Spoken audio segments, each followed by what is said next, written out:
ಶ್ರೀರಾಮುಲು ಅಣ್ಣವರು, ನಮ್ಮ BJ ಪಾಟೀಲ್ ಅವರು, ಪಕ್ಷದ ಎಲ್ಲ ಹಿರಿಯ ಮುಖಂಡರು ಇವತ್ತು ಬಂದಿದ್ದಾರೆ. ಅದೇ ರೀತಿ ನಮ್ಮ ಜಿಲ್ಲೆಯ ಅಧ್ಯಕ್ಷರ ನೇತೃತ್ವದಲ್ಲಿ, ಬಸವರಾಜಣ್ಣ ವಿಭೂತಿಹಳ್ಳಿಯವರ ನೇತೃತ್ವದಲ್ಲಿ ನಮ್ಮ ಯಾದಗಿರಿ ಜಿಲ್ಲೆಯ ಎಲ್ಲ ನಮ್ಮ ಶಾಸಕರು, ಮಾಜಿ ಶಾಸಕರು, ಪಕ್ಷದ ಎಲ್ಲ ಹಿರಿಯ ಮುಖಂಡರ ನೇತೃತ್ವದಲ್ಲಿ ಈ ಉರಿ ಬಿಸಿಲಲ್ಲೂ ಸಹ ಸಾವಿರಾರು ಸಂಖ್ಯೆಯಲ್ಲಿ ಮೇಲೆ ಪಕ್ಷದ ಕಾರ್ಯಕರ್ತರು ಅವೆಲ್ಲರೂ ಕೂಡ ಬಂದಿದ್ದಾರೆ. ಪತ್ರಿಕಾ ಹಾಗೂ ಮಾಧ್ಯಮ ಸ್ನೇಹಿತರು ಕೂಡ ಇಲ್ಲಿದ್ದಾರೆ. 3 ಕಾರಣಗಳಿಗೆ ಭಾರತೀಯ ಜನತಾ ಪಾರ್ಟಿ ಜನಾಕ್ರೋಶ ಯಾತ್ರೆಯನ್ನು ನಾವು ಹಮ್ಮಿಕೊಂಡಿದ್ದೇವೆ. ಇವತ್ತು ರಾಜ್ಯದಲ್ಲಿ ಕಾಂಗ್ರೆಸ್ ಸರ್ಕಾರ, ಸಿದ್ದರಾಮಯ್ಯ ನೇತೃತ್ವದ ಕಾಂಗ್ರೆಸ್ ಸರ್ಕಾರ ಬಂದ ಮೇಲೆ 5 ಗ್ಯಾರಂಟಿಗಳನ್ನು ನಾವು ಕೊಟ್ಟಿದ್ದೇವೆ ಅಂತೇಳಿ ಸಿದ್ದರಾಮಯ್ಯ ಹೇಳ್ತಾ ಇದ್ರು. ಆದರೆ 5 ಗ್ಯಾರಂಟಿಗಳ ಜೊತೆಯಲ್ಲಿ 6ನೇ ಗ್ಯಾರಂಟಿಯನ್ನು ಕೂಡ ಕೊಟ್ಟಿದ್ದಾರೆ. ಆದರೆ ಅದರ ಬಗ್ಗೆ ಹೆಚ್ಚು ಪ್ರಚಾರವನ್ನು ಕೊಟ್ಟಿಲ್ಲ ಸಿದ್ದರಾಮಯ್ಯ ಮುಖ್ಯಮಂತ್ರಿಗಳು. 6ನೇ ಗ್ಯಾರಂಟಿ ಯಾವ್ದಪ್ಪ ಅಂತ ಹೇಳಿದ್ರೆ ಬೆಲೆ ಏರಿಕೆ ಗ್ಯಾರಂಟಿ. ಸಿದ್ದರಾಮಯ್ಯ ಮುಖ್ಯಮಂತ್ರಿಗಳು ಆದ್ಮೇಲೆ ಕಳೆದ 20 ತಿಂಗಳಲ್ಲಿ 50 ಅಗತ್ಯ ವಸ್ತುಗಳ ಜನಸಾಮಾನ್ಯರು ಬಳಸ್ತಕ್ಕಂಥ 50ಕ್ಕೂ ಹೆಚ್ಚು ಅಗತ್ಯ ವಸ್ತುಗಳ ಮೇಲೆ ಬೆಲೆ ಏರಿಕೆಯನ್ನು ಜಾಸ್ತಿ ಮಾಡಿದ್ದಾರೆ. ಡೀಸೆಲ್ ಮೇಲೆ 5.5 ರೂಪಾಯಿ ಜಾಸ್ತಿ ಮಾಡಿದ್ರು. ಅದರ ಪರಿಣಾಮ ರೈತರು ಇವತ್ತು ಟ್ರಾಕ್ಟರ್ ಬಳಸ್ತಾರೆ, ಟಿಲ್ಲರ್ ಬಳಸ್ತಾರೆ, ಗದ್ದೆಗಳಲ್ಲಿ ಹೊಲಗಳಲ್ಲಿ ಮೋಟರ್ಗಳನ್ನು ಬಳಸ್ತಾರೆ. 1 ಲೀಟರ್ಗೆ 5.5 ರೂಪಾಯಿ ಜಾಸ್ತಿ ಆದ್ರೆ ಯಾವ ರೀತಿ ಹೊರೆ ಬಡವರ ಮೇಲೆ ಆಗ್ತದೆ, ರೈತರ ಮೇಲೆ ಆಗ್ತದೆ ಅಂತ ಒಂದು ಕ್ಷಣ ಯೋಚನೆ ಮಾಡಿ.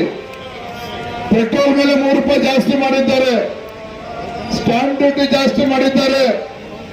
ಯಡಿಯೂರಪ್ಪರು ಮುಖ್ಯಮಂತ್ರಿಗಳಿದ್ದಾಗ ರೈತ ತನ್ನ ಹೊಲಕ್ಕೆ ಪಂಪ್ಸೆಟ್ನ ವಿದ್ಯುತ್ ಸಂಪರ್ಕ ತೆಗೆದುಕೊಳ್ಬೇಕು ಅಂತ ಹೇಳಿದ್ರೆ 25,000 ರೂಪಾಯಿ ಕಟ್ಟಿದ್ರೆ ಸಾಕಾಗ್ತಾ ಇತ್ತು.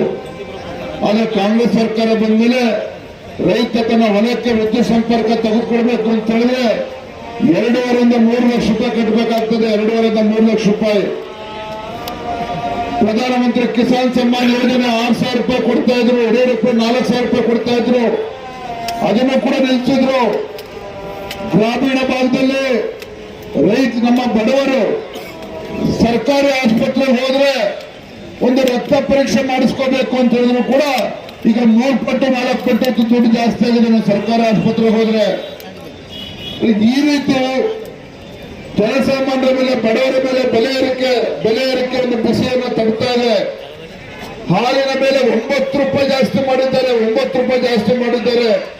ಇವತ್ತು ಬಡವರು ಇವತ್ತು ಪರದಾಡ್ತಾ ಇದ್ದಾರೆ. ಕಾಂಗ್ರೆಸ್ ಸರ್ಕಾರ ಬಂದ ಮೇಲೆ, ಸಿದ್ದರಾಮಯ್ಯ ಮುಖ್ಯಮಂತ್ರಿಗಳಾದ್ಮೇಲೆ ಕಳೆದ ಚುನಾವಣೆ ಸಂದರ್ಭದಲ್ಲಿ ರಾಜ್ಯದಲ್ಲಿ ಕಾಂಗ್ರೆಸ್ ಪಕ್ಷ ಅಧಿಕಾರಕ್ಕೆ ತನ್ನಿ, ರಾಜ್ಯದಲ್ಲಿ ಅಭಿವೃದ್ಧಿ ಕೆಲಸ ಕಾರ್ಯಗಳನ್ನು ಮಾಡ್ತೇವೆ, ರಾಜ್ಯದಲ್ಲಿ ಎಲ್ಲ ಸಮಾಜಗಳಿಗೆ ನ್ಯಾಯ ಕೊಡ್ತೇವೆ ಅಂತ ಹೇಳಿದಂತ ಕಾಂಗ್ರೆಸ್ ಸರ್ಕಾರ ಇವತ್ತು ಅಧಿಕಾರಕ್ಕೆ ಬಂದ ಮೇಲೆ ಸಮಾಜಗಳ ಮಧ್ಯೆ ವಿಷಬೀಜಗಳನ್ನು ಬಿತ್ತಕ್ಕಂಥ ಕೆಲಸ ಮಾಡಿದ್ದಾರೆ. ಇವತ್ತು ಜಾತಿಗಳ ಮಧ್ಯೆ ಒಂದು ಕಂದಕವನ್ನು ಸೃಷ್ಟಿ ಮಾಡತಕ್ಕಂಥ ಕೆಲಸ ಇವತ್ತು ಸಿದ್ದರಾಮಯ್ಯ ನೇತೃತ್ವದ ಕಾಂಗ್ರೆಸ್ ಸರ್ಕಾರ ಇವತ್ತು ಮಾಡ್ತಾ ಇದೆ. ಇವತ್ತು 20 ತಿಂಗಳಾಗಿದೆ. ಹತ್ತತ್ರ ಸಿದ್ದರಾಮಯ್ಯವರು ಕಾಂಗ್ರೆಸ್ ಸರ್ಕಾರ ಬಂದ ಮೇಲೆ 2 ವರ್ಷ ಆಗ್ತಾ ಇದೆ. ರಾಜ್ಯದ ಯಾವುದೇ ಜಿಲ್ಲೆಗಳಲ್ಲಿ ಅಭಿವೃದ್ಧಿ ಕೆಲಸ ಕಾರ್ಯಗಳಿಗೆ ಇವತ್ತು ಹಣವನ್ನು ಕೊಡ್ತಾ ಇಲ್ಲ. ಯಾವುದೇ ಹೊಸ ಕಾರ್ಯಕ್ರಮಗಳನ್ನ ಘೋಷಣೆ ಮಾಡಲಿಲ್ಲ. ರಾಜಗೌಡರು ನೆನಪು ಮಾಡಿಕೊಂಡ್ರು, ಶ್ರೀರಾಮುಲು ನೆನಪು ಮಾಡಿಕೊಂಡ್ರು. ಯಡಿಯೂರಪ್ಪರು ನಮ್ಮ ಬಿಜೆಪಿ ಸರ್ಕಾರ ಇದ್ದಾಗ